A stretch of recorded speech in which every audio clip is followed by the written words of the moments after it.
वक्त की पाबंदियों को तोड़कर जब कोई परिंदा मुंडेर पर आकर सुरीली सदा देने लगे, जब कोई बेबसी, मिस्कीनी, लाचारी और बंदिशों से आगे की सोच रखता हो, जब कोई अपनी जिंदगी में कामयाबी हासिल करने की खातिर अपनी ताकत, अपनी हिम्मत, अपने हौसले से ज्यादा मशक्कत करने का मादा रखता हो, तब यकीनी तौर पर कहा जा सकता है कि ऐसे शख्स के कामयाबी कदम जरूर चूमती है। दोस्तों, जिंदगी में मंजिल पाने की ललक ईमानदारी से शुरू होकर उस शख्स को कामयाबी की दहलीज पर लाकर खड़ा कर देती है और तब जाकर यह कामयाबी कभी न खत्म होने वाली एक ऐसी उड़ान में तब्दील होती है जो न सिर्फ उस शख्स को गले लगाती है बल्कि उसके माथे पर एक बेहद हसीन और शानदार बोसा भी देती है। हौसलों की उड़ान के एक और शुमारे में मैं राशिद आप सबका तहे दिल से खैर मकदम करता हूं, इस्तकबाल करता हूं। नाजरीन, आज फिर से बात, मुलाकात, एहसासात, जज्बात का एक तफसीली सिलसिला एक ऐसी हस्ती के साथ जिन्होंने कुदरत की एक नहीं सुनी, माशरे की एक नहीं सुनी और जो बंदिशें उनको मिली कुदरत की तरफ से उनको तोड़ते हुए एक ऐसा मुकाम हासिल किया जो कि अपने आप में एक नजीर है। आइए बहुत अदब और एहतराम के साथ इस्तकबाल करते हैं, खैर मकदम करते हैं। हौसलों की उड़ान में आज तशरीफ लेकर आई हैं हिंदुस्तान की जानी मानी पैरा एथलीट और बहुत कुछ अचीव करने वाली निधि मिश्रा। बहुत बहुत आपका इस्तकबाल, खैर मकदम, warm welcome. Thank you so much Rashid. हौसलों की उड़ान शो के बारे में मैंने बहुत सुना था, बहुत पॉपुलर शो है ये और बहुत अच्छा लग रहा है मुझे कि आपने आज इस शो में मुझे आने का मौका दिया। I am so thankful to you, thank you so much. बहुत खूब। और जिस तरह से हमारी रवायत है कि इस शो में जो भी अचीवर्स आते हैं और फिर उनकी क्या कहानियां हैं, कैसी जर्नी रही, कैसी मुश्किलात उन्होंने झेली, क्या क्या कुछ अचीव किया, तो थोड़ा सा बता दूं निधि मिश्रा के बारे में कि आप पैरा एथलीट की इंटरनेशनल प्लेयर हैं और भारत की, हिंदुस्तान का उन्होंने नुमाइंदगी की है इंटरनेशनल लेवल पर। ओलंपिक अभी उनके पास नहीं है लेकिन एशियन गेम्स में ब्रॉन्ज मेडल है, लेकिन कहते हैं ना कि 100% जो विजन है वो उनके पास नहीं है, आंखों की रोशनी उनके पास नहीं है। उसके बावजूद उन्होंने अपनी पीएचडी की, एमफिल किया, उससे पहले मास्टर्स किया और एक लंबा सिलसिला संघर्ष का, लेकिन एक के बाद एक जीत के परचम वो फहराती आ रही हैं। तो सुनते हैं उनकी कहानी और उनकी ही जुबानी। तो निधि, बड़ा फख्र होता है कि आप जैसे लोग जब कुछ हासिल करते हैं जिंदगी के अंदर और आने वाली जनरेशन्स के लिए, मौजूदा जनरेशन्स के लिए भी आप एक नज़ीर बन जाती हैं। तो कहानी कहाँ से शुरू होती है? मुश्किल ये जो आपका विजन गया, आंखों की रोशनी गई, शुरुआत में थोड़ी बहुत थी, फिर उसके बाद वो भी चली गई। तो क्या एक ऐसी इंस्पिरेशन है आपकी जिंदगी में जहाँ से आपको लगा कि हाँ मैं कर सकती हूँ? मेरा जो आंखों का प्रॉब्लम है, जो डायग्नोसिस है, उसे हम रेटिनाइटिस पिगमेंटोसा कहते हैं, जो प्रोग्रेसिव डिसऑर्डर है जिसमें आंखों की रोशनी धीरे धीरे चली जाती है। और मैं यूपी के वाराणसी, बहुत फेमस शहर है, वहाँ से आती हूँ, वहाँ का बर्थ है मेरा। मेरे घर में 4 हम भाई बहन हैं, मम्मी पापा हैं। तो शुरुआती पढ़ाई मेरी जैसे बाकी लोगों की, बाकी बच्चों का बचपन होता है, शुरुआती पढ़ाई भी स्कूल में वैसे ही रही, बट मेरे आंखों की रोशनी जो है वो जाती रही। ज़्यादा इस वजह से भी क्योंकि मैं हद से ज़्यादा मुझे ज़रूरत पड़ती थी आंखों को यूज़ करने की, ज़रूरत से मतलब देखने की, क्योंकि मुझे कम दिखता था तब भी। तो एक समय आया जब मेरे लिए उन स्कूल्स में पढ़ना संभव नहीं था क्योंकि मुझे दिखाई नहीं दे रहा था और बाकी बच्चों के साथ वहाँ स्कूल भी अकोमोडेट नहीं कर पा रहा था। फिर कुछ और लोग थे जो बताया, उस वक्त सामाजिक जो विचारधाराएं हैं, बिलीफ सिस्टम है, वो भी आप जानते हैं। तो मुझे उस वक्त मेरे लिए वहाँ से पढ़ाई के रास्ते पहला जो मुश्किल मेरे लिए सामना करना पड़ा मुझे, जब महसूस किया मैंने पहली बार कि हाँ मैं औरों से कुछ तो मेरे साथ डिफरेंट है, वहाँ मेरे लिए एक पहला पड़ाव था मेरे जीवन का। और उस समय अगर मैं एक व्यक्ति के बारे में मैं बता सकूं जिसने मेरी ज़िंदगी में मेरे लिए सब कुछ किया, जिन्हें हम रूट्स कहते हैं, जो हमारे माँ बाप हैं, पेरेंट्स हैं, क्योंकि दे आर रूट्स। वो पेड़ खड़ा करते हैं जिसका रूट आपको हमेशा दिखता नहीं है, लेकिन आप वही हैं, उन्हीं की ताकत पे आप खड़े होते हैं। So this is what my parents did for me, specially my father. तो मेरे पिताजी ने ये डिसाइड किया कि कोई बात नहीं, हम अपने बच्चे को स्पेशल स्कूल में डालेंगे। बिल्कुल। और क्योंकि उस वक्त तक इतनी अवेयरनेस नहीं थी, जागरूकता नहीं थी, तो मेरी बुआ जी हैं, उन्होंने भी काफ़ी एफर्ट किए जानकारी इकट्ठा करना कि कहाँ पे स्पेशल स्कूल है जो विजुअली इम्पेयर्ड बच्चों को शिक्षा जहाँ पे मिल सके। और समहाउ पापा मेरे किसान हैं, बहुत हाई फाई जॉब नहीं है, रेगुलर जॉब नहीं है, हम भाई बहन भी 4 हैं जैसे मैंने बताया, मेरे अलावा भी मेरे 3 भाई बहन हैं, लेकिन उसके बावजूद समाज ने बहुत उन्हें उस वक्त ये कहा भी कि अरे आप कहाँ इतना मेहनत कर रहे हैं, लड़की है क्या ही कर लेगी। बट उनका वो मुझे सेंटेंस आज भी याद है जो उन्होंने कहा था कि मेरी बच्ची है, वो अच्छा कर रही है और वो पढ़ना चाहती है, बस मेरे लिए इतना काफ़ी है। और वो मुझे दिल्ली लेके आए, मेरा एडमिशन कराया यहाँ, और वहाँ से मेरी जो आगे की जर्नी है, जहाँ से आते हुए मैं यहाँ पहुँची हूँ, वो शुरू हुई। कहते हैं ना कि पीछे बंधे हैं हाथ और शर्त है सफर, पीछे बंधे हैं हाथ और शर्त है सफर, किससे कहूं कि पैर का कांटा निकाल दे। तो माँ बाप की जो एक भूमिका होती है, रोल होता है जिंदगी के अंदर, किस कदर इम्पोर्टेंट है, उसकी एक मिसाल यहाँ पर निधि खुद है। और उनके वालिद ने उनके लिए क्या कुछ किया, न सिर्फ पैर का कांटा निकाला, एक राह भी दिखाई। और कहते हैं कि जहाँ राह वहाँ, जहाँ चाह वहाँ राह, so where there is will there is a way. तो रास्ता आपने बनाया, और जो कांटे थे वो पहले कांटे तो आपके वालिद ने आपके पैरों से निकाले, लेकिन उसके बाद एक के बाद एक आप कांटे निकालती चली गई। आपकी सबसे बड़ी खासियत आप खुद में क्या मानती हैं? मुझे लगता है कि जीवन के हर पड़ाव पे जो भी मैंने अनुभव किया है, उनके बाद मुझे जो एक चीज़ हमेशा मोटिवेटेड रखती है, या जिसे हम कहते हैं one thing that keeps me going is कि ये भी गुजर जाएगा और मैं आगे इससे और अच्छा करूंगी। बहुत खूब। कई बार लोग ऐसे भी बोलते हैं कि चलो जो होगा देखा जाएगा, आगे अभी ट्राई करते हैं, लेकिन आप कहती हैं कि ये भी गुजर जाएगा और मैं आगे इससे बहुत अच्छा करूंगी, मैं आगे इससे बहुत अच्छा करूंगी। शुरुआत होती है निधि की, उनके वालिद उनको दिल्ली लेकर आते हैं, और विजन की दिक्कत थी, रोशनी आंखों के अंदर नहीं थी, तो नॉर्मल जो स्टूडेंट्स होते हैं, स्कूल्स होते हैं, उसमें उनकी पढ़ाई नहीं हुई। शुरुआत में निधि किस तरीके से आपको कहते हैं ना वो एक फिट होने में कैसे, एक हिंदी का वर्ड है सामंजस्य बिठाने में कितनी दिक्कत हुई खुद के साथ भी, और स्पेशल स्कूल में जब आपकी तालीम शुरू हुई तो वहाँ कितनी मुश्किलात हुई आपको और कितनी आसानी हुई? जी सर, ये मुझे लगता है कि ये मेरे लाइफ का पहला वो फेज था जब मैंने सच में जीवन के ट्रांजिशन को महसूस किया। एज ए चाइल्ड उस वक्त आई वॉज ऑल्सो यंग, मुझे भी ये समझ नहीं थी उससे पहले कि जो विजुअली इम्पेयर्ड होना, इसके मायने क्या है। क्योंकि जब हम नॉर्मली दूसरे स्कूल्स में पढ़ते थे, सब्जेक्ट्स भी वही पढ़ते थे सेम, उनके साथ ही खेलते थे, मैंने कभी महसूस नहीं किया कि कुछ अलग होगा। पर जैसे ही मुझे दिखना बिल्कुल ख़त्म हो गया और मेरा एडमिशन नॉर्मल स्पेशली एबल्ड बच्चों के साथ दूसरे स्कूल में हुआ, पहले तो मोड ऑफ एजुकेशन बदला। हम जो दूसरे बच्चे हैं वो देख के पढ़ते हैं, किताबों से पढ़ते हैं, अब मुझे ब्रेल सीखनी थी, सुन के पढ़ना था। तो आप जहाँ एक तरफ देख के पढ़ रहे होते हैं, आपको कम्प्लीटली सुन के अब चीज़ें समझनी है, देखनी है। दूसरा, जो विषय मुझे पसंद थे, जो सब्जेक्ट्स मुझे पसंद थे, स्पेशली जैसे मैथ्स एंड साइंस, वो मुझसे छूट गए, बिकॉज उस वक्त तक इतनी एडवांस टेक्नोलॉजी और एजुकेशन में भी उतनी अवेलेबिलिटी नहीं थी टीचर्स और फैसिलिटीज़ की। तो मुझे सिंपली कहा गया कि हम आपको मैथ्स पढ़ा नहीं सकते, हम आपको साइंस पढ़ा नहीं पाएंगे क्योंकि आप ग्राफ्स नहीं देख पाएंगे। करेक्ट। तो then I had to shift to social sciences. दूसरा ये, और तीसरा जो बहुत अहम है कि उस एज में जब पीयर ग्रुप्स आपके बन रहे होते हैं, आप अपने दोस्तों के साथ घूमते हैं, खेलते हैं, बड़े हो रहे होते हैं, एक्सपीरियंसेस शेयर करते हैं, मूवीज देखते हैं। बिल्कुल। उस वक्त मेरे लिए ये जो चेंज था, जहाँ बिल्कुल ही अलग किस्म के जो दोस्त हैं मेरे, जो पीयर ग्रुप है, मेरे लिए वो नया था। तो मुझे उन चीज़ों से बड़ा कोप अप करना पड़ा उस वक्त जब स्पेशल स्कूल में मेरा एडमिशन हुआ।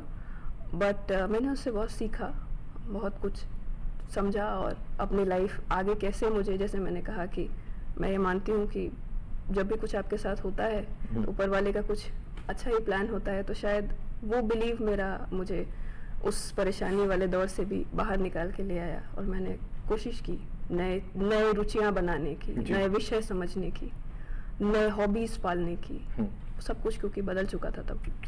और पहले आप पंख लगाना चाहती थी, जैसे कि हमारे शो का भी नाम है हौसलों की उड़ान। तो जब नए बच्चों के पंख निकलते हैं, फिर वो परवास करते हैं, आसमान में उड़ते हैं, और आपका भी एक ख्वाब था कि आप आसमान में उड़ें, और उड़े ही नहीं, एक पायलट बनना चाहती थी, एक हवाई जहाज को आप उड़ाना चाहती थी। लेकिन उड़ान तो बेशक आपको मिली है, बेशक हवाई जहाज की ना हो, लेकिन जिंदगी ने तो उड़ान भरी। सो बिल्कुल मैं अब इस चीज़ को, जब अपने अनुभवों को और जो ज़िंदगी मेरी अब है उसे देखती हूँ, तो मुझे लगता है कि हाँ, उस वक्त मुझे ये बहुत ऐसा लगता था कि मेरी पूरी ज़िंदगी ही बदल गई है। मुझे समझ नहीं आता था कि मैं क्या करूँ। मैं आपको एक अनुभव बताऊँ जो मेरे दिमाग में जो तस्वीर रह गई है कि पहले टेबल और चेयर पे बैठ के घर के अंदर जब हम किताबें पढ़ते थे, अब जो मुझे दिखना बंद हुआ, तो वो हम नहीं कर सकते थे क्योंकि मुझे दिखता नहीं था। तो मुझे शौक इतना था पढ़ने का कि ब्रेल की शीट्स और स्लेट लेके हम उसी जगह पे बैठते थे कि नहीं I am studying the same way to make myself feel. तो जब ये मुझे पता चला कि जी साइंस आप पढ़ नहीं सकते, मैथ्स आप पढ़ नहीं सकते, और पायलट तो आप बिल्कुल ही नहीं बन सकते, तो मेरे लिए दूसरे रास्ते ये थे कि ठीक है, अब आप ह्यूमैनिटीज़ कर रहे हैं, ह्यूमैनिटीज़ में कुछ लिमिटेड सब्जेक्ट्स हैं, कुछ लिमिटेड स्कोप है आपके पास, आप क्या कर सकते हैं। वहाँ मैंने अपने लिए नए, जैसे मैंने कहा, रुचि चुनी कि इतिहास जैसे हिस्ट्री मुझे पसंद आई, हिस्ट्री मैंने पढ़ना शुरू किया, और मुझे लगता है मैं अपने इस डिसिप्लिन को बहुत बहुत अच्छा मैं उसको कंट्रीब्यूशन देती हूँ कि शायद मैंने साइंस पढ़ के और पायलट बन के वो नहीं सीखा होता जो मुझे इतिहास पढ़ने और समझने के बाद जीवन, विश्व और समाज के बारे में समझ आया है। जो मेरी दृष्टिकोण है, जो मेरा पर्सपेक्टिव है, जो मेरे थॉट प्रोसेस है, उनको जितना बेहतर तरीके से हिस्ट्री ने मतलब मदद की है मुझे, वो शायद कोई और सब्जेक्ट कर नहीं पाता। बिल्कुल, कहा भी जाता है कि अगर आप ह्यूमैनिटीज़ के स्टूडेंट्स हैं और अपने जितने भी यंग जनरेशन के स्टूडेंट्स होते हैं, तो उनको ह्यूमैनिटीज़ की तरफ ज़रूर ध्यान देना चाहिए। उससे एक पिक्चर क्लियर होती है आपकी कि क्या ज्योग्राफी है पूरे दुनिया की, क्या इतिहास है, और क्या पॉलिटिकल साइंस है, क्या सिस्टम है माशरे का। तो उससे एक बहुत समझ पैदा होती है, और साइंस एंड टेक्नोलॉजी तो फिर आपको एक टेक्निकल एस्पेक्ट्स देता ही आपकी लाइफ के अंदर। तो निश्चित ही निधि की ज़िंदगी में शुरू में तो उनका था कि पायलट बने, साइंस एंड टेक्नोलॉजी की तरफ जाएं, लेकिन कुदरत ने ह्यूमैनिटीज़ की तरफ मोड़ा, और आज वो दिल्ली यूनिवर्सिटी के भगत सिंह कॉलेज के अंदर लेक्चरर हैं। तो प्रोफेसर साहिबा कहूँ या डॉक्टर साहिबा कहूँ या एथलीट कहूँ, इतने सारे आपके खूबियाँ हैं एक शख्सियत के अंदर, इतनी सारी खूबियाँ। और मैं अक्सर इस शो के दरमियान कहता हूँ कि खुदा ने कहते ना कि एक आफताब से, यानी कि चांद से एक नूर लिया और एक तारे के अंदर डाल दिया, और वो तारा इस कदर चमक रहा है कि अलग अलग मुख्तलिफ उसके रोल हैं। तो सबसे आपके दिल के करीब इन सारी चीजों में क्या है, as a lecturer, as a sports person, और जो एक थॉट प्रोसेस है आपका आगे समाज को कुछ देने का, सबसे करीब आपके दिल के क्या है? मैं बहुत शॉर्ट में अगर कहूँ तो, अगर मुझे स्पोर्ट्स फिजिकल स्ट्रेंथ देता है, शारीरिक रूप से मुझे मजबूत बनाता है, तो एजुकेशन ने मुझे वो लैंग्वेज दी, वो वॉइस दी जिससे मैं इस दुनिया को समझती हूँ। तो मेरे लिए दोनों ही कॉम्प्लीमेंट्री है, कोई एक चुन नहीं सकती मैं। So one is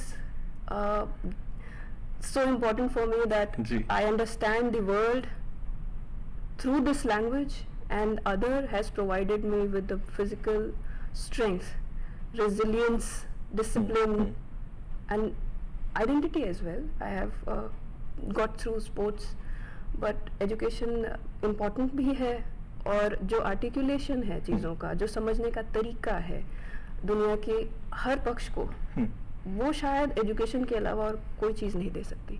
तो मेरे लिए दोनों ही अहम है। जी, हर शख्सियत का एक पैटर्न होता है, और मुझे आपसे बात कर कर ऑफ द माइक भी ये समझ में आया कि आपका एक पैटर्न है कि एक तो आपकी मेन डिसिप्लिन रहेगा, और उस डिसिप्लिन को क्या अदर डिसिप्लिन जो कोई कॉम्प्लीमेंट्री डिसिप्लिन है आपके, वो उसको सपोर्ट करेंगे। अगर एग्जांपल लें आपके स्पोर्ट्स के डिसिप्लिन का, तो डिस्कस थ्रो आपका गेम है, मेन गेम, और 100 मीटर स्प्रिंट और शॉर्ट पट भी आप खेलती हैं। तो इसी तरह से आपने लाइफ को ले रखा है। जी हाँ, कह सकते हैं। बिल्कुल कह सकते हैं। और मुझे ये एक बात बड़ी समझ में आ रही थी कि जैसे कि आपने मुश्किलात से एजुकेशन हासिल करी, थोड़ा सा टेक्निकली आप एस्पेक्ट्स बताइए, क्योंकि जो नाज़रीन हैं देखने वाले, वो भी ये जाने कि जब ये चैलेंज रोशनी कम के साथ और फिजिकली इम्पेयर्ड होते हुए आप एजुकेशन लेते हैं, हायर एजुकेशंस में जाते हैं, तो किस तरीके से आपको एजुकेशन रिसीव होती है, किस तरह से आप एग्जामिनेशंस देते हैं, और क्या एक प्रोसेस रहता है आप लोगों के लिए विशेष तौर पर? हाँ, ये बहुत अहम बात है और मुझे लगता है कि भारत जैसे इतने बड़े देश में जहाँ one of the largest number of people with disabilities, people with visual impairment रहते हैं अभी, तो हमें इस विषय पे, इस टॉपिक पे डेफिनेटली बात करनी चाहिए। राइट। तो हमारे यहाँ दो तरह का एजुकेशन सिस्टम है शुरुआत से अगर हम बात करें। एक है हमारे यहाँ जो स्पेशल एजुकेशन के लिए स्पेशल स्कूल्स है dedicated to visually impaired individuals, जहाँ वो लोग ही पढ़ते हैं। ब्रेल टीचिंग का माध्यम होता है, राइट। और ऑडियो रिकॉर्डिंग्स के थ्रू या जो सॉफ्ट कॉपीज, इलेक्ट्रॉनिक कॉपीज हैं, उनके थ्रू आपको पढ़ाया जाता है। आपको हर तरह की ट्रेनिंग दी जाती है, हर पढ़ाई से लेके खेल कूद से लेके दूसरी कल्चरल एक्टिविटीज़ हैं उन तक प्रॉपरली आप 12th तक पढ़ते हैं। और आप जब ग्रेजुएशन में आते हैं, चाहे आप कोई भी कोर्स करें, तो आप फिर नॉर्मली जैसे बाकी बच्चे पढ़ रहे होते हैं उसी एजुकेशन सिस्टम का पार्ट होते हैं। एक तरीका ये है। दूसरा, अब जो हमारे यहाँ जो इंक्लूसिव मॉडल इंट्रोड्यूस किया गया है, उसमें ये भी है कि कोई भी बच्चा आज की डेट में, चाहे उसे कोई भी तरह की डिसेबिलिटी हो, अगर वो चाहे कि किसी भी दूसरे स्कूल में वो पढ़ सके, कोई ज़रूरी नहीं है कि वो स्पेशल स्कूल में जाए, तो भी उसे स्कूल डिनाई नहीं कर सकता। और हर स्कूल में स्पेशल एजुकेटर जो है, उनकी अपॉइंटमेंट्स हैं, वो उस बच्चे पे अलग से ध्यान देंगे, उसे पढ़ाएंगे, उसे मदद करेंगे। तो ये एक तरीका है कि आप ब्रेल, ऑडियो रिकॉर्डिंग्स, और आज के समय में इलेक्ट्रॉनिक कॉपीज हमारे पास बहुत सारी अवेलेबल है हर किताब की। मोस्टली जो आज किताब आप पढ़ते हैं वो डिजिटाइज हो रही हैं अब। तो खास तौर पे विजुअली इम्पेयर्ड जो स्टूडेंट्स हैं, चाहे हायर एजुकेशन में हो, चाहे वो स्कूल एजुकेशन में हो, वो आपको इलेक्ट्रॉनिक कॉपीज मिल जाएंगी। कुछ सॉफ्टवेयर्स हैं जैसे NVDA है, जॉज, इन्हें हम कहते हैं स्क्रीन रीडिंग सॉफ्टवेयर्स। करेक्ट। तो इन्हें आप लैपटॉप में इंस्टॉल कर सकते हैं और आप जो किताब देख के पढ़ते हैं वही चीज़ वो व्यक्ति सुन के, देख के समझ सकता है। तो मेरी पढ़ाई भी शुरुआती दौर में मैंने ब्रेल सीखी और उसके बाद फिर इलेक्ट्रॉनिक कॉपीज़ के थ्रू मैंने पढ़ना शुरू किया। सेम जब मैं ग्रेजुएशन में आई और फिर post graduation MPhil and PhD JNU से की मैंने जी। तो इन्हीं माध्यमों का मैंने भी सहारा लिया। मैंने बुक, जैसे मुझे कोई चाहिए तो मैं जाऊँगी वहाँ से खरीद के लाइब्रेरी को दूंगी कि ये बुक मेरे लिए स्कैन कर दें आप। और उसके बाद उसकी इलेक्ट्रॉनिक कॉपी बना के फिर वो लैपटॉप में मैं पढ़ूंगी। It's a bit more time taking, but option है अब हमारे पास, जो पहले नहीं था। अब हमारे पास वो अवसर है, वो स्कोप है कि हम कर सकते हैं। बिल्कुल कर सकते हैं। और दूसरी बात ये कि जब आप एग्जामिनेशंस के लिए अपेयर होते हैं, चाहे वो 10th हो या इंटरमीडिएट हो, ग्रेजुएशन हो, MPhil हो, PhD हो, तो उसकी प्रोसेस क्या रहती है? किस तरीके से अपेयर होते हैं? किस तरह से आप एग्जाम लिखते हैं?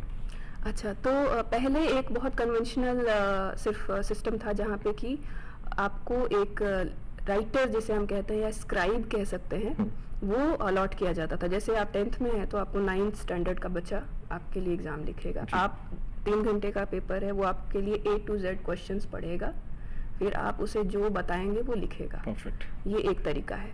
दूसरा, अब हमारे यहाँ जो 2016 का जो नया एक्ट आया है, उसके बाद हमारे पास बहुत सारे और ऑप्शंस ओपन हो गए हैं, जहाँ पे कि ये भी ऑप्शन है अब कि आप खुद से एग्ज़ाम भी लिख सकते हैं। अगर आपके पास, अगर जो इंस्टीट्यूशन जो एग्ज़ाम करा रहा है, अगर वो कंप्यूटर में सॉफ्टवेयर्स इंस्टॉल करे अप्रोप्रिएट, तो आप खुद एग्ज़ाम टाइप करके दे सकते हैं। आप रिकॉर्ड करके भी एग्ज़ाम अपने आंसर्स दे सकते हैं। आप ब्रेल में लिख सकते हैं। हाउएवर, अभी हमारे पास क्योंकि टेक्निकल एक्सपर्ट्स इतने नहीं हैं, तो शायद थोड़ा समय लगेगा इन्हें इन प्लेस हमें देखने में। बट अब चीज़ें बहुत सुधर गई हैं, बहुत ऑप्शंस हैं, बहुत फील्ड्स हैं जहाँ पर्सन्स विद डिसेबिलिटीज़ आराम से पढ़ सकते हैं, जॉब कर सकते हैं, काम कर सकते हैं।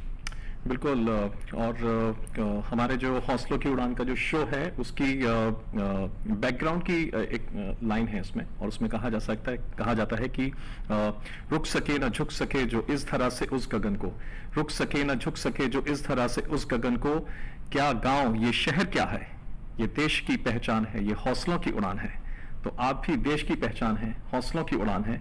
और मेरा जो सवाल है अगला वो ये आपसे कि एक उस वक्त का आपकी सोसाइटी, जब आप शुरुआत कर रही थी इस तरह की, और आपके परिवार को भी मुश्किलात का सामना करना पड़ा होगा जब बचपन में आपको ये हादसा आपके साथ हुआ, और आज जब आप एक इस कदर मुकाम पर हैं कि उड़ान भी है, हौसलों की उड़ान भी है, और इंटरनेशनल प्लेयर हैं, लेक्चरर हैं, बहुत कुछ अचीव किया है, और एक आज का समाज, किस तरीके का डिफरेंस आपने देखा इन दोनों के बीच में? तो ये कहा जाता है अक्सर कि जब आप सफल होते हैं, जब आप खेलों में भी हम देखते हैं कि जब मेडल आता है तो सब आपके पास हैं, सब आपके साथ हैं, आपको खूब पहचान मिल रही है। तो मेरे लिए भी जब शुरुआती सफ़र मेरे लिए भी और मेरे परिवार के लिए भी चैलेंजिंग रहा, क्योंकि उस वक्त भी समाज में बहुत से ऐसे लोग थे जिन्होंने ये कहा मेरे पिताजी को और मामा को कि लड़की है, ब्लाइंड है, तो आप क्या कितना एफर्ट क्या ही कर लेगी ये ज़िंदगी में। तो लेकिन उस वक्त उन्होंने मुझ पर भरोसा किया। यही बात हम आपसे शुरू में इसीलिए कह रहे थे क्योंकि ये बहुत मुश्किल था उस वक्त मेरे लिए। तो एज एन इंडिविजुअल सुनना मुश्किल था ही, लेकिन मेरे पेरेंट्स के लिए, मेरे पिताजी के लिए, माँ के लिए, जो कि उसी समाज का हिस्सा हैं, बिल्कुल, बावजूद उसके उन्होंने उन चीज़ों को सुना और फिर भी मुझे सपोर्ट किया। और आज जब मैं पढ़ाई के बाद एक अच्छी यूनिवर्सिटी में पोस्टेड हूँ, स्पोर्ट्स में भी मैं कोशिश कर रही हूँ, तो वही लोग मेरे साथ खड़े होते हैं, वो मुझे मेरी तारीफ करते हैं, और वो बहुत बार ये कहते हैं कि हमें तो पता था कि ये अच्छा ही करेगी। तो ये ऐसा ही है समाज, वो समय के साथ वो रंग बदलता है। तो अगर आप अपने इरादे मजबूत रखें, और अगर जैसे मेरे घर वाले थे, हर लड़की के लिए या हर व्यक्ति के लिए मैं आपके शो में ये खास तौर पे कहूँगी, आप वही होते हैं जो आपके सबसे पहली यूनिट है, जो आपकी वो फैमिली है। तो वहाँ जो आपको माहौल मिलता है ना, जो विचार आप देखते हैं, वहाँ आगे आने वाली ज़िंदगी में आप अपनी वो चीज़ें ही करते हैं। तो उन्होंने थॉट प्रोसेस को लेके भी कि आप क्या सोच सकते हैं, क्या बिलीव रखना चाहिए, कितना पढ़ना चाहिए, उसको लेके भी कभी भी कोई रोक नहीं लगाई, ना केवल मुझ पे बल्कि मेरे भाई बहनों पे भी। हम भाई भी हैं मेरे, बहनें भी हैं घर में, कभी भी उन्होंने हम में कोई फ़र्क नहीं किया जी। ना लड़के लड़कियों में, ना मुझ में और बाकी मेरे भाई बहनों में कि मतलब मुझ में कुछ अलग है, तो कभी भी नहीं। और इन चीज़ों का बहुत फ़र्क पड़ता है। तो वो समाज जो उस वक्त मुझे शायद बहुत स्टिग्मेटाइज कर रहा था जी, वो अब मेरे साथ खड़ा है। लेकिन मेरे परिवार ने मेरे साथ उस वक्त भी उतनी ही मतलब वो सपोर्टिव थे, और आज भी उतने ही सपोर्टिव है। तो ये बहुत मायने रखता है कि आपके अपने कितने आपके साथ हैं, आपके अपने आपके साथ कितने हैं। और क्योंकि जो मुश्किल आपके समक्ष आती है, आपके सामने मुश्किलात आती हैं, तो एक शायर की पंक्ति है कि अंधेरे पर क्यों चिल्लाएं, अंधेरे पर क्यों चिल्लाएं, अच्छा हो एक दीप जलाएं। और दीप क्या जला है कि बस खुद तो रोशन हो ही रहा है, पूरे हिंदुस्तान को भी रोशन कर रखा है। और बार बार मुझे आपको देखकर ये एक सवाल ये भी आ रहा था जहन के अंदर कि विजन के साथ आप मुश्किल में हैं, रोशनी आपकी कम है, और जब आप लेक्चरशिप करती हैं तो मैंने सुना कि आप नॉर्मल स्टूडेंट्स को ही पढ़ाती हैं, ऐसा नहीं है कि विजनरी इम्पेयर्ड बच्चों को आप पढ़ा रही हैं। तो यूनिवर्सिटी के अंदर, तो उसमें कैसा आपको फील होता है, क्या वहाँ पे चैलेंजेस आते हैं, और कितना मुश्किल काम है आपके लिए वो, और कितना आसान भी है, ये भी कहूँगा।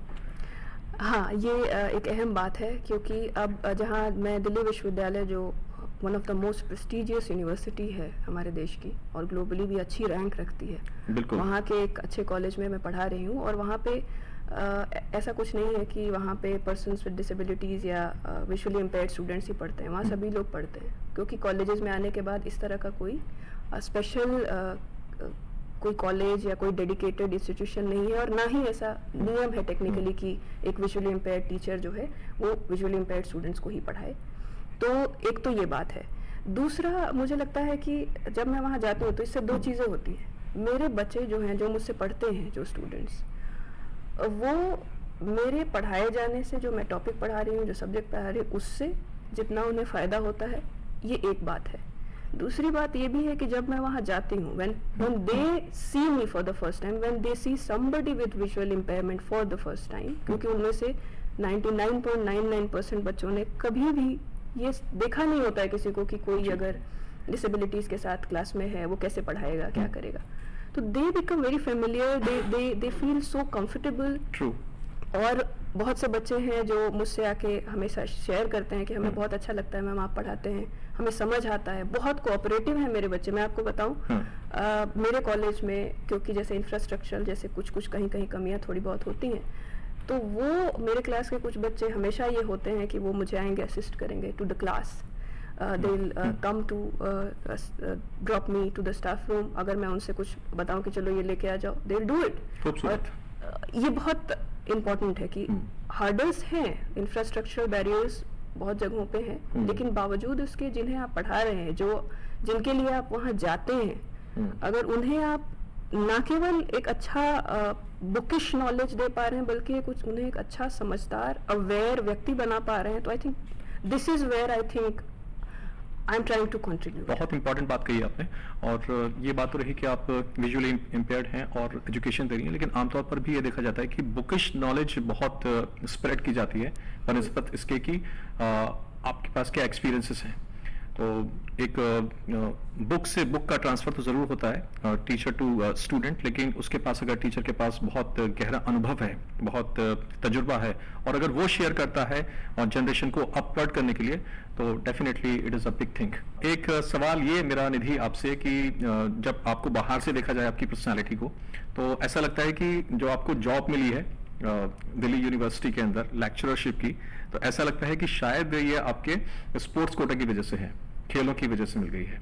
लेकिन आप ये क्लियर करें देखने वालों को, सुनने वालों को, कि ये आपकी जॉब एक तरफ है और खेल आपका दूसरी तरफ है। जी, ये जनरली ये हमारे यहाँ परसेप्शन भी है, और ऐसा generally most of the cases में होता भी है कि एक खिलाड़ी जो है वो स्पोर्ट्स कोटे के अंडर जो है उसे सरकार के थ्रू जो नौकरियां मिलती है। मेरा केस ऐसा नहीं था। मेरी जो जॉब है एकेडमिक जॉब है, और मेरी जॉब जो है मुझे अपनी एकेडमिक एक्सीलेंस और डिग्रीज और परफॉर्मेंसेस के बेसिस पे मिली है। इसका स्पोर्ट्स से या स्पोर्ट्स कोटे से कोई लेना देना नहीं है टेक्निकली। और मैं थैंकफुली पढ़ने में ठीक रही हूँ, मैं गोल्ड मेडलिस्ट थी डीयू से भी। ये कॉम्बिनेशन बड़ा मुश्किल मिलता है कि खिलाड़ी भी अच्छा हो और पढ़ाकू भी हो, ये कॉम्बिनेशन बहुत रेयर होता है। कुछ ऊपर वाले ने मुझे लगता है कुछ बना के इंटरेस्टिंग भेजा है, कुछ ना कुछ इतिहास में शायद योगदान देने के लिए। That's what I believe. तो कुछ अच्छा ही करूंगी मैं। हिस्ट्री तो आपने ऑलरेडी लिख दी है जहां तक मुझे लगता है, क्योंकि अचीवमेंट्स इस कदर भारी हैं कि उस तरह की कोई और मिसाल मिलना बड़ा मुश्किल होता है। और खेलों की जो बात हो ही रही है, तो एशियन गेम्स के अंदर ब्रॉन्ज मेडल है 2018 में। जी यस, 2018 में ब्रॉन्ज मेडल निधि के नाम पर, और कई सारी ग्रॉ प्रीज में उनकी अपीयरेंसेस हैं, तमाम मेडल्स के नाम पर हैं, लेकिन अभी उनकी चाहत बाकी है, और बात अभी बाकी है, रात अभी बाकी है, ओलंपिक अभी बाकी है। निधि जी सर, बिल्कुल ठीक, एकदम बहुत एप्ट तरीके से आपने ये कहा कि किसी भी खिलाड़ी का जो सफ़र है वो मतलब ओलंपिक अल्टीमेट टारगेट होता है कि आपने अगर जर्नी अपनी स्पोर्ट्स की शुरू की है, तो आप उसे जब उसके बिल्कुल अंतिम मुकाम तक ना पहुंच जाएं, जी, तब तक आप कोशिश करते रहेंगे। और मेरे लिए भी ये बहुत अहम है। मैंने कोशिश की, मैं ट्रेनिंग कर रही थी, बीच में मुझे 1-2 साल पिछले जो है मेरे लिए थोड़े डिफ़िकल्ट रहे, थोड़े इंजरीज वगैरह की वजह से, बट मैं अब कोशिश कर रही हूँ कि वापस ट्रैक पे आऊँ, वापस से रिकवर करूँ, और जो अगले ओलंपिक्स हैं मैं ये पूरी कोशिश करूँगी कि भारत के लिए, देश के लिए, अपने लोगों के लिए, अपने लिए जी, एक अपना सपना पूरा करूं और पैरालंपिक्स में डिस्कस थ्रो में मेडल लेके आऊं। बहुत शुभकामनाएं देते हैं आपको, हौसलों की उड़ान की पूरी टीम, कि आप ओलंपिक का सपना भी पूरा करें। लेकिन मैं आपसे ये जानना चाहूँगा कि ये बात तो समझ में आ गई कि मुश्किल आपके समक्ष आई, और उसके बाद फैमिली ने सपोर्ट किया, फिर आप बहुत बेहतरीन एजुकेशन में थी, पढ़ने में बहुत अच्छी थी, तो इतने बड़े मुकाम आपने हासिल कर लिए। लेकिन खेल की एंट्री कहाँ पर होती है? वो जहन कहाँ से हिट होता है कि हाँ अब मैं खेल के लिए कुछ करूं, खेलों के मैदान के अंदर भी परचम फहरा दूं?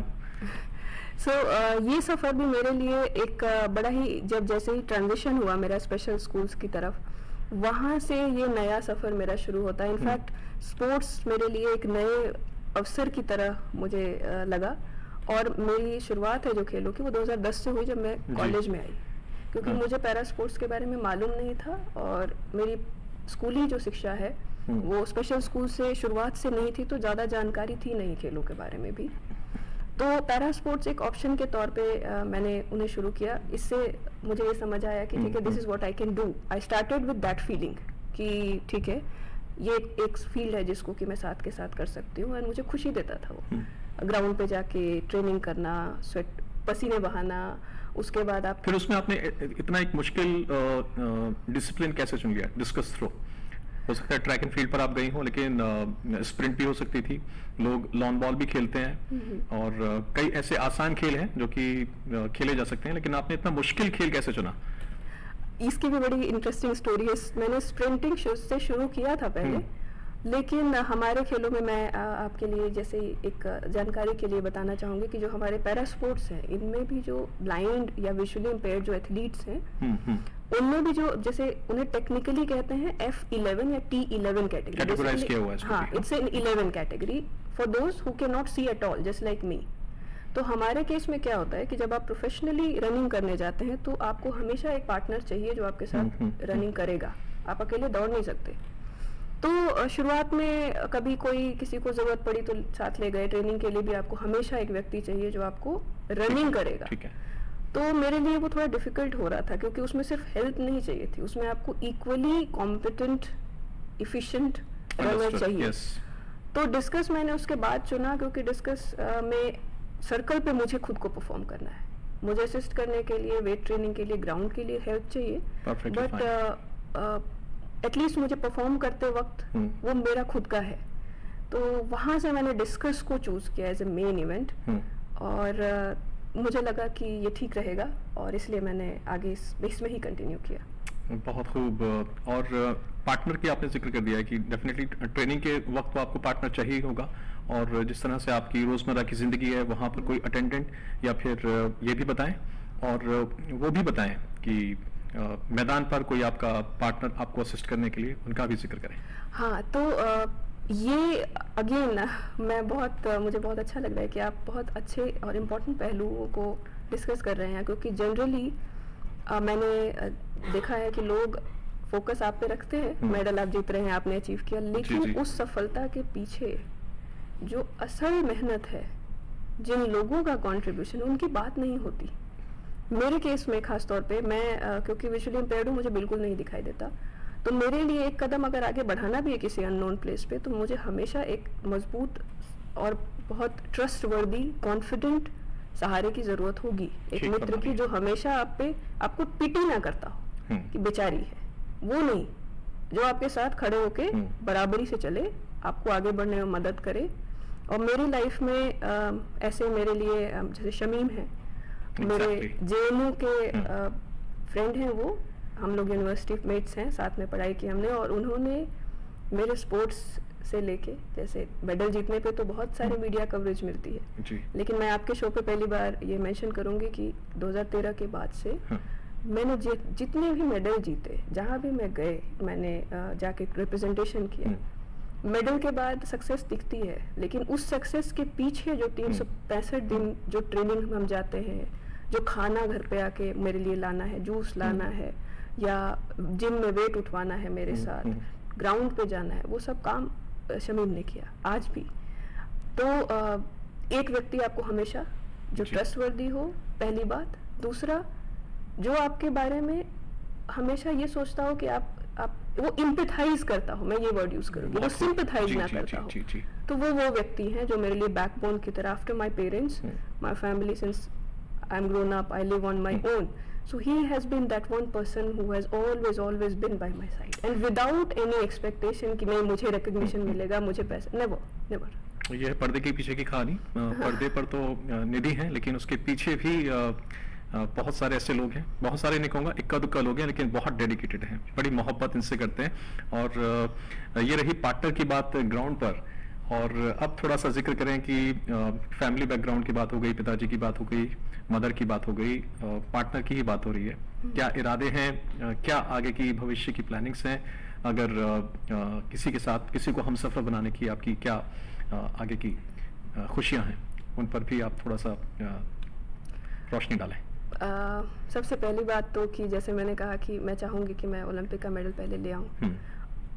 ये प्लान उसके बाद का है, लेकिन उसके बाद बावजूद भी जो जिसे मैं बेहतर समझती हूँ, और शादी के जो असली मायने होते हैं वो होती है कि कंपेनियनशिप, आपकी पार्टनरशिप होती है ना। एक ऐसा व्यक्ति जो आपको समझता हो, आपको जानता हो, आपको एज ए ह्यूमन रिस्पेक्ट करता हो, और Absolutely. आप भी उसे एज ए ह्यूमन रिस्पेक्ट करते हो। बाकी चीज़ें उसके बाद है। तो वो पार्टनरशिप जी, जी, के जी। हिसाब से डेफिनेटली मेरी अपने जो कमिटमेंट्स हैं उनको पूरे करने के बाद मैं ज़रूर सोचूंगी। और शादी अच्छी चीज़ है अगर अच्छे व्यक्ति से और अच्छे उद्देश्य से की जाए तो। भविष्य के लिए बहुत सारी आपको मुबारकबाद, ऑल द वेरी बेस्ट। और ये प्रश्न मैंने इसलिए करा आपसे कि यहाँ पर प्रशांत आए थे, वो भी विजुअली इम्पेयर्ड थे, और उनकी भी एक अर्धांगिनी थी, और वो भी उन्हीं के जैसे ही विजुअली इम्पेयर्ड थी। तो मौका मिलेगा तो कोई हो सकता है कि आपको भी पसंद करें। तो आपकी क्या इस पर थॉट प्रोसेस है? क्या वो भी आपके ही जैसे अचीवर होने चाहिए, और जो मुश्किलात आपके साथ हैं क्या उसी कैटेगरी में होने चाहिए, या कोई नॉर्मल व्यक्ति भी हो सकता है? क्योंकि आपने चीजें तो नॉर्मल की हैं चैलेंज होने के बाद भी। जैसे कि देखिए, मैंने कहा व्यक्ति अच्छा होना चाहिए, उसके थॉट्स अच्छे होने चाहिए, रिस्पेक्टफुल होना चाहिए, वो कोई भी हो सकता है।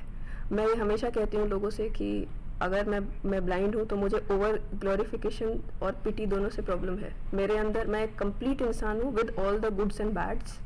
तो वैसे ही अगर कोई व्यक्ति मुझे अपने जीवन में एज ए पार्टनर चाहिए तो मुझे, मेरे लिए मायने नहीं रखेगा कि वो विजुअली इम्पेयर्ड ही हो या वो दिखने वाला ही हो, वो किस समाज का है, किस जाति, किस धर्म का हो। मेरे लिए बस ये मायने रखता है कि वो व्यक्ति मेरे लिए कैसा है, उसके विचार कैसे हैं, वो व्यक्ति कैसा है, और दैट्स इट। पैरालंपिक में कहाँ तक पहुंचना चाहती हैं? मेडल्स तो है ही, उसका रंग क्या होगा? क्योंकि ब्रॉन्ज आपके पास ऑलरेडी है एशियन गेम्स के अंदर। उसका आगे एक होता है ना कि एक ड्रीम करता है आदमी, और मुझे तो ऐसा लग रहा है आपकी शख्सियत देखकर कि मुश्किल अगर हुई कुदरत की तरफ से तो आपने कहा कि मैं पूरा जहान समेट लूं अपने हाथों में, ये भी कर लूं, वो भी कर लूं, और होता भी जा रहा है। सबसे बड़ी बात तो ये है। तो फिर भी पूछ रहा हूँ कि क्या आपका ख्वाब है, और उस ख्वाब को हासिल करने की तरफ कैसे देखती हैं निधि? मैंने जितनी बार भी इंटरनेशनल प्लेटफॉर्म्स पे भारत को रिप्रेजेंट किया है और मेडल जीता है, वहाँ आपने भी देखा होगा कि जब गोल्ड मेडल जीतता है खिलाड़ी तो उसके देश का झंडा ऊपर जाता है और राष्ट्रगान बजता है उसका। बिल्कुल। तो मेरे जहन में वो इमेज है कि मैं लॉस एंजलिस में जो नेक्स्ट हमारे ओलंपिक्स हैं वहाँ मैं जाऊँ, मैं गोल्ड मेडल लूँ, और वहाँ मैं खड़ी हूँ, I can imagine myself there, और मुझे लगता है कि मेरा सपना, मैं मेहनत करूंगी उसके लिए और मैं पूरा करूंगी ज़रूर। आप मेडल ले रही हैं, और पीछे भारत का तिरंगा, और फिजाओं के अंदर जनगण मनगढ़ अधिनायक जया है। तो बहुत खूब। आपके सपने भी, कहते हैं ना कि जिनके ख्वाबों में दम होता है उनकी उड़ानें भी बहुत ऊंची होती हैं, और जो सोचते हैं कि वो हासिल करेंगे, हासिल कर ही रहते हैं, और उसकी एक बहुत बड़ी नज़ीर इस वक्त हमारे सामने है। और एक प्रश्न और आपसे मैं करना चाहूँगा आपके प्रोफेशनल करियर को लेकर। लेक्चरशिप मिल चुकी है, गवर्नमेंट जॉब में है, इस राह को आप कहाँ तक पहुँचता हुआ देखती हैं? एज ए एकेडमिशियन मुझे अपना विषय सिंस बहुत पसंद है, तो मैं ज़रूर ये चाहूँगी कि मैं इसमें आगे, हिस्ट्री को कहते हैं it's a mother of all the subjects. True. तो मैं इस सब्जेक्ट में हूँ, ये मेरे लिए बहुत खुशी की बात है, और मैं चाहूँगी कि मैं हर तरह से अच्छे पेपर्स, अच्छी बुक्स लिखूँ। एक तो ये बात। दूसरा, क्योंकि स्पोर्ट्स के साथ ये दोनों ही बहुत डिफरेंट फील्ड्स हैं, और थोड़ा सा मैनेज करने में अभी तक थोड़ा सा अभी दिक्कतें हैं, क्योंकि समय की बात है, और टीचिंग प्रोफेशन एक ऐसी जगह है जहां आप बहुत सारे बच्चों के भविष्य के साथ जुड़े हुए हैं। तो मैं ज़रा भी दोनों में से किसी भी फील्ड में कॉम्प्रोमाइज़ नहीं कर सकती। तो वो अभी तो मैं फ़िलहाल इन चीज़ों के साथ डील कर रही हूँ, लेकिन एज ए हिस्टोरियन मुझे लगता है मैंने जो सीखा है अपने गुरुजनों से, अपने टीचर्स से, अपने प्रोफेसर से, और जो मैंने अनुभव किया है, मैं उन्हें कोशिश करूँगी पूरी ईमानदारी से और पूरे ही मेहनत के साथ आने वाले समय में अपनी किताबों में, अपने पेपर्स में, अपने दूसरे रिटन रिकॉर्ड्स में ज़रूर उनको। रिजल्ट आपके बता ही रहे हैं कि ईमानदारी तो आपने बहुत निभाई है, और अदा भी है, वफा भी है, और मशक्क़त भी है, मेहनत भी है। लेकिन एक बात का ज़िक्र आपने किया था ऑफ द माइक की जो पीएचडी है आपका रिसर्च वर्क है वो एक बड़ा ही अपने ऐसा सब्जेक्ट उठाया है जो कि बहुत हिट करता है सोसाइटी के ऊपर, उसका भी थोड़ा सा ज़िक्र कर दें हम। हाँ, तो मेरा जो काम है वो क्योंकि मैंने जैसे बताया था मेरा गांव गाजीपुर में है, मैं भोजपुर रीजन से आती हूँ, तो मेरा जो काम है उसका रीजन बिहार, सेंट्रल बिहार पे काम है मेरा। और किस तरीके से जो कास्ट पॉलिटिक्स है और कास्ट वायलेंस है मॉडर्न इंडिया के अंदर, basically 20th century and late 20th century में जो नक्सलाइट्स वहाँ मूवमेंट इमर्ज हुआ, उसके कारणों और अलग अलग पक्षों पर मेरा काम है। बेसिकली उसमें जेंडर और कास्ट का क्या रोल था। उससे भी अहम बात ये थी कि मैं क्योंकि भोजपुरी स्पीकिंग रीजन से हूँ, तो मुझे ये हमेशा ही इस बात का एक मेरे अंदर एक शिद्दत थी कि मैं अपनी भाषा के ऊपर कुछ काम करूँ। मुझे पसंद है अपनी भाषा बहुत, तो मेरे काम में भोजपुरी फोक का मेरा एमफिल इनफैक्ट पूरी तरीके से डेडिकेटेड है टू द भोजपुरी फोक। मैंने भोजपुरी फोक सॉन्ग्स के अंदर जेंडर, कास्ट को और पावर को एनालाइज किया है। तो कोशिश की है मैंने कि मैं इनक्रेडिबल, हाँ, डिसिप्लिन्स को, एकेडमिक डिसिप्लिन को भी उन चीज़ों के साथ अपने जोड़ के और पढ़ सकूं, समझ सकूं, लोगों के सामने ला सकूं जो शायद कम डिस्कस किए जाते हैं और जिन्हें और ज़्यादा गहराई से जानने की ज़रूरत लोगों को है। हम ऑलमोस्ट शो के आखिरी पड़ाव पर हैं और आपकी शख्सियत का एक और ऐसा पहलू जो सिर्फ शायद आप ही उससे दो चार नहीं होते, रोशनी खो देने वाले भी शायद दो चार होते होंगे। मैं ये जानना चाहता हूँ आपसे कि एक जब रोशनी चली जाती है, दुनिया आपने थोड़ी सी देखी रंग बिरंगी, उसके बाद फिर ये अंधेरा और उसके बाद अचीवमेंट्स तो हैं ही, लेकिन जो एक इमेजिनेशन आपके अंदर है, इमेजिनरी वर्ल्ड आपके अंदर है, वो किस तरह का है? कैसे आप पूरी दुनिया को देखती हैं, कैसा महसूस करती हैं इस पूरी दुनिया के बारे में, लोगों के बारे में? क्या जैसे इस वक्त आप यहाँ पर बैठी हुई हैं, ठीक है कि मैंने आपको एक्सप्लेन कर दिया कि इस तरीके का नजारा है, आपके दोस्त ने आपको एक्सप्लेन कर दिया, लेकिन फिर भी आखिरी फाइट आपकी आपके साथ है, किस तरीके का इमेजिनेशन आपके साथ चलता है? देखिए, बिल्कुल ये सही बात है कि आप हो सकता है दिन के 23 घंटे और लोगों के साथ सराउंडेड हो, लेकिन आपकी जो रोज़मर्रा की ज़िंदगी है, डे टू डे लाइफ में हर मिनट आप खुद के साथ जीते हैं। खुद को स्वीकार करने की भी लड़ाई होती है कि आप खुद को वैसे ही एक्सेप्ट करें जैसे आप हैं। मैं ब्लाइंड हूँ, मैं विजुअली इम्पेयर्ड हूँ, तो मेरे साथ जो लिमिटेशंस हैं वो हैं और मुझे उन्हें स्वीकार करना होगा। और वो स्ट्रगल्स तो चलती रहती हैं, उसके साथ इमेजिनेशंस, जैसे आपने कहा, हमें जैसे हम यहाँ हैं, मेरे लिए इस कमरे में आपकी आवाज़ और जहाँ मैं बैठी हूँ उस चेयर के अलावा मेरे पास क्योंकि रोशनी नहीं है, तो मेरे जहन में इस वक्त इन दो चीज़ों के अलावा कुछ नहीं है। तो अगर मुझे मौका मिले तो मैं डेफिनेटली ऊपर वाले की दी हुई इस दुनिया को, बहुत खूबसूरत दुनिया को डेफिनेटली देखना चाहूँगी। पर इसके साथ ही मैं एक बार और कहूँगी एक बात, ये समाज के लिए, क्योंकि मैंने जनरली देखा है कि डिसेबिलिटी को लेकर लोगों का परसेप्शन बहुत नेगेटिव है। करेक्ट। तो लोगों को ये बहुत समझने की ज़रूरत है कि डिसेबिलिटी इज़ अ कंडीशन, और ये कंडीशन किसी को किसी भी समय हो सकती है। कभी किसी को बाय बर्थ होता है, इनहेरिटेड होता है, किसी को एक्सीडेंट से होता है।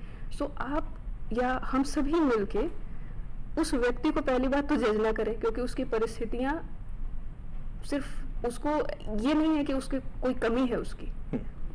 हमें ऐसा समाज, ऐसा इंफ्रास्ट्रक्चर, ऐसा इकोसिस्टम बनाना होगा जहाँ हमारे समाज के हर व्यक्ति को बराबरी से, पूरी डिग्निटी के साथ, उसके पूरी स्किल्स और उसके टैलेंट के साथ परफॉर्म करने का मौका मिले। तो ये एक बात मैं ज़रूर ऐड करूँगी कि आप किसी व्यक्ति को देखें तो ये ना उसी की पहचान में पहले ही जोड़ दें कि ये व्यक्ति है तो ये सिर्फ उसकी disability is primary for you. No, you should not think like that. He is a person. जैसे मैं एक व्यक्ति हूँ, मैं विजुअली इम्पेयर्ड हूँ, लेकिन उसके साथ साथ मैं एक फीमेल हूँ, मैं एक टीचर हूँ, मैं एक एथलीट हूँ, मैं एक डॉटर हूँ, मैं सिस्टर हूँ, मैं किसी की दोस्त हूँ, मैं और भी बहुत चीज़ कर रही हूँ। सो समाज हमें अगर इस नज़रिए से देखना शुरू करे लोगों को, तो शायद चीज़ें सोच के तौर पे भी बदलेंगी और स्ट्रक्चरल चेंजेस अगर लाए जाएं, इंफ्रास्ट्रक्चर्स को, बैरियर्स को रिमूव किया जाए, तो शायद हम एक और हेल्दी और बेहतर समाज की तरफ बढ़ेंगे। बहुत मार्मिक आपने बात कह दी है, और जो भी देखने वाले हैं हौसलों की उड़ान को, जितने भी नाज़रीन हैं, बहुत ही बड़ा मैसेज यहाँ से निधि दे रही हैं, न सिर्फ एक विजुअली इम्पेयर्ड के नाते, बल्कि जो दुनिया उन्होंने देखी उसको देखने के बाद इस नतीजे पर पहुंची हैं। और बहुत ही मार्मिक बात यहाँ पर कहती हुई निधि। एक और सवाल आपसे चलते हुए वो ये कि ख्वाबों की हमने बात की कि एक तो ख्वाब होते हैं कि हम खुली आंखों से देखते हैं, और इमेजिनेशन की हमने बात की ही थी। तो जब आप नींद में होती हैं, कभी आपको ख्वाब आते हैं नींद के अंदर हाँ हाँ, सोते हुए? बिल्कुल बिल्कुल ख्वाब आते हैं। और अच्छा, आपकी चंचलता से देखा कि बहुत जबरदस्त ख्वाब आते हैं। हाँ, और मैं आपको ये बता दूं, क्योंकि मुझे इससे कुछ याद आया, क्योंकि जी, जी, मुझसे please। किसी ने पूछा था ये एक बार कि आपको ख्वाब में सब कुछ दिखता है क्या? जी जी जी। तो मैं ये बताना चाहूंगी अपने सुनने वालों को और दर्शकों को, देखिए हमारा ब्रेन हमें सपनों में भी सिर्फ वही दिखाता है जो हमने रियल में देखा है। जैसे अगर मैंने बचपन में सफेद रंग देखा है, तो मुझे सपनों में भी सफेद ही रंग दिखता है। मुझे ऐसी कोई चीज अपने सपने में नहीं दिखती जो मैंने वाकई में नहीं देखी है। तो ख्वाब मुझे आते हैं, आवाजें आती हैं मुझे, जो मैंने चीजें देखी हैं, जैसा चीजों को महसूस किया है, मैं वैसा ही महसूस करती हूँ सपनों में, और सपने में बिल्कुल देखती हूँ जरूर। अच्छा, ये जो हिंदुस्तान है, अब यहाँ तक बात आ ही गई है, क्योंकि आपका मोस्टली वर्क सुनने पर आधारित है, सुनकर ही आपने सब कुछ किया है। तो गीत संगीत से भी प्रेम होगा, गाने सुनने की मेरे ख्याल में लगता है कि आपको आदत होगी। हाँ बिल्कुल, म्यूजिक तो थेरेपी है मेरे लिए, मुझे बहुत तो पसंद सबसे पसंदीदा आपके सिंगर है। या नए शायर सिंगर, या कोई अच्छा, गजलकार? मुझे शायर, मुझे जैसे इंदौरी साहब बहुत पसंद है। राहत इंदौरी साहब। और कुछ लोगों का जिनके बारे में, जिनको मैं सुनती हूँ, जैसे मिर्जा गालिब साहब को भी मैं बहुत सुनती हूँ। और याद, लेकिन मुझे मतलब मैं कह नहीं सकती, I am bad at that. पर शेर व शायरी मुझे बहुत पसंद है जी। संगीत मैं सुनती हूँ। गायकों में मुझे मोहम्मद रफ़ी साहब बहुत पसंद हैं, मुझे किशोर कुमार साहब बहुत पसंद हैं। नए सिंगर्स में मुझे श्रेया घोषाल की आवाज़ मुझे बहुत पसंद है। बहुत खूब। really admire her voice। Mohammad Rafi साहब का जिक्र किया आपने? जी। हाँ, कोई इनका नगमा, कोई गीत जो आपकी जुबान पर हो?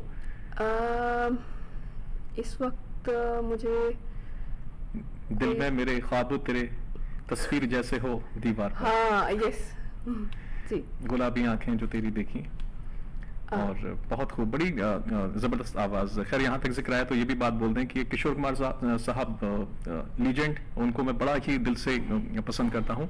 और उन्होंने ये किस्सा बताया अपने बारे में कि उनसे पूछा गया कि भाई इतने बड़े आप सिंगर हैं, पूरी भारतीय सिनेमा के ऊपर आपकी इतनी बड़ी अमिट छाप, तो आप किसको पसंद करते हैं, आपके रोल मॉडल कौन है? तो वो उनको लगा कि आप शाम को मेरे घर पे दावत पर आइए। तो जब वो शख्स किशोर कुमार के घर पहुंचे दावत पर, तो लकड़ी का एक बहुत बड़ा, तकरीबन 20 फुट ऊंचा एक पुतला उन्होंने बना रखा था मोहम्मद रफी साहब का। तो वो उनको फॉलो किया करते थे, उनको अपना भगवान मानते थे। तो इस तरह के बहुत किस्से होते हैं। खैर, राहत इंदौरी साहब का भी आपने जिक्र किया, तो आपके ऊपर, आपकी शख्सियत को देखकर, आपकी जिंदगी को देखकर एक शेर उनका है कि ये किसने दस्तक दी दिल पे मेरे, कौन है? ये किसने दस्तक दी दिल पे मेरे, कौन है? अंदर तो मैं हूं, बाहर कौन है? वाओ, कुछ कहना चाहेंगी? आपके जो अंदाजे बयां है आपका बहुत अच्छा है। चलिए, बहुत शुक्रिया। और शो की बिल्कुल आखिरी वक्त में है, जनरेशन के लिए, और कोई भी जनरेशन होना चाहिए कहूँगा, जो आपने इंस्पायर किया हिंदुस्तान को, अब विजुअली इम्पेयर्ड हो, फिजिकली चैलेंज्ड हो, नॉर्मल पीपल हो, अचीवर्स हो, काम करने वाले हो, समाज हो, कोई बात निधि की तरफ से मैसेज के तौर पर? एक बात मैं उन लोगों से कहूंगी, चाहे वो कोई भी हो, जो किसी चीज की तरफ एस्पिरेशन कोई रखते हैं, अपनी कोई आकांक्षा है, उनकी एम्बिशन है, तो ये आप हमेशा ध्यान रखिए कि your starting points may be defined by your circumstances या your limitations, in this case your disability, but your destination is not. Yes. You define your destination, you shape your destination, so always believe that कि शुरुआत आपकी हमेशा हो सकता है कुछ challenges आपको आए, वो डिफाइन करती है आपके शुरुआती पॉइंट्स को, लेकिन मंजिल तो आप ही तय करेंगे, मंजिल आपको ही डिसाइड करनी है। और दूसरा, एक जो लोग किसी भी तरीके से एक व्यक्ति के जीवन में बैकबोन की तरह खड़े होते हैं, या खड़े होना चाहिए उनके लिए, कि आप कभी भी किसी व्यक्ति को छोटा फील कराने से पहले, उसकी कमियां गिनाने से पहले, एक बार ईमानदारी से कोशिश करके देखिए उसके लिए। बहुत खूब निधि। जितनी भी आपकी अचीवमेंट्स, जितना आपका सफर, स्ट्रगल और उसके बाद ये सफर लगातार जारी है, तो आपको देखकर मुझे लगता है कि मैं आपको वीरांगना का तमगा दूं, कहूं कि वीरांगना। और जिस तरह से इतिहास है आपका और हिंदुस्तान का भी इतिहास है, उसमें तमाम वीरांगनाएं निकली। भारत की महारानी लक्ष्मीबाई की बात करें, अवंतीबाई की बात करें, झलकारी बाई की बात करें, तमाम ऐसे एग्जाम्पल्स हैं। तो उसी श्रेणी में मैं आपको रखता हूं और एक कवि की चंद लाइनें आपकी तारीफ में चलते हुए वो ये कि, और इनके लिए ही नहीं, तमाम उन वीरांगनाओं के लिए, तमाम उन महिलाओं के लिए जिन्होंने की संघर्ष के बावजूद बहुत कुछ हासिल किया और न सिर्फ खुद को रोशन किया, माशरे को रोशन किया, अपने परिवार को रोशन किया। वो यूं कि कहते हैं कि यूं तो रहे सदा सदियों से घूंघट के मीठे तालों में, यूं तो रहे सदा सदियों से घूंघट के मीठे तालों में, वक्त पड़ा तो हमने भी तलवार उठाई हाथों में, वक्त पड़ा तो हमने भी तलवार उठाई हाथों में, खोए केवल रहे नहीं हम पिया की मीठी बातों में, हमने भी है रक्त चढ़ाया नरमुंडों के प्यालों में, नाम हमारा भी है शामिल वक्त बदलने वालों में, वक्त बदलने वालों। ये मुझे ये लाइनें सच में मुझे ऐसा लग रहा है जैसे ये शब्द बस हमारे विचार को शब्दों में पिरो रहे हैं। और मैं अभी बहुत छोटी एक लड़की हूँ और मैं बस कोशिश कर रही हूँ अपनी तरफ से। वीरांगना तो ये आपके बड़कपन है, आपने मुझे कहा, but thank you so very much कि आपने इतने सारे पक्षों को, इतने सारे पहलुओं को इतने सेंसिटिव तरीके से डिस्कस किया। वो इस वजह से क्योंकि शायद आप भी सोच पाए कि ये एस्पेक्ट्स भी होते हैं लाइफ के अंदर। आपने इस इंटरव्यू में सिर्फ मेरी अचीवमेंट्स और मेरी सक्सेस को नहीं, बल्कि as a person, as a human, as a woman, एक व्यक्ति की ज़िंदगी में क्या पक्ष हो सकते हैं, कौन सी चीज़ें हो सकती हैं, उन सब के बारे में बात की। So thank you so very much. आने वाला वक्त आपके लिए, आपके परिवार के लिए और इस हिंदुस्तान के लिए, देश के लिए, तमाम महिलाओं के लिए और खासकर आपके लिए बहुत बहुत अचीव करने वाला हो और बहुत शुभकामनाएं आने वाले वक्त के लिए। ऑल द वेरी बेस्ट और बहुत शुक्रिया हौसलों की उड़ान में तशरीफ लाने के लिए निधि, भारत की शान, आन बान। बहुत शुक्रिया। Thank you so much. सुरखुरू होते हैं दुनिया में हमेशा वही लोग, दश्त सहरा से जो सरगर्द गुजर जाते हैं। दोस्तों, हौसलों की उड़ान के आज के इस शुमारे में निधि और राशिद के साथ बस इतना ही, लेकिन अगले शुमारे में एक और अजीम हस्ती के साथ फिर आपसे करेंगे मुलाकात। लेकिन चलते हुए आपको याद दिलाते हैं कि आप हौसलों की उड़ान को और डीडी उर्दू को सोशल मीडिया प्लेटफॉर्म्स पर भी देख सकते हैं। हम आपके लिए यूट्यूब, फेसबुक और इंस्टाग्राम पर भी उपलब्ध हैं। तो फिर होगी मुलाकात। अपना रखें खास ख्याल। बहुत शुक्रिया जुड़ने के लिए। आदाब।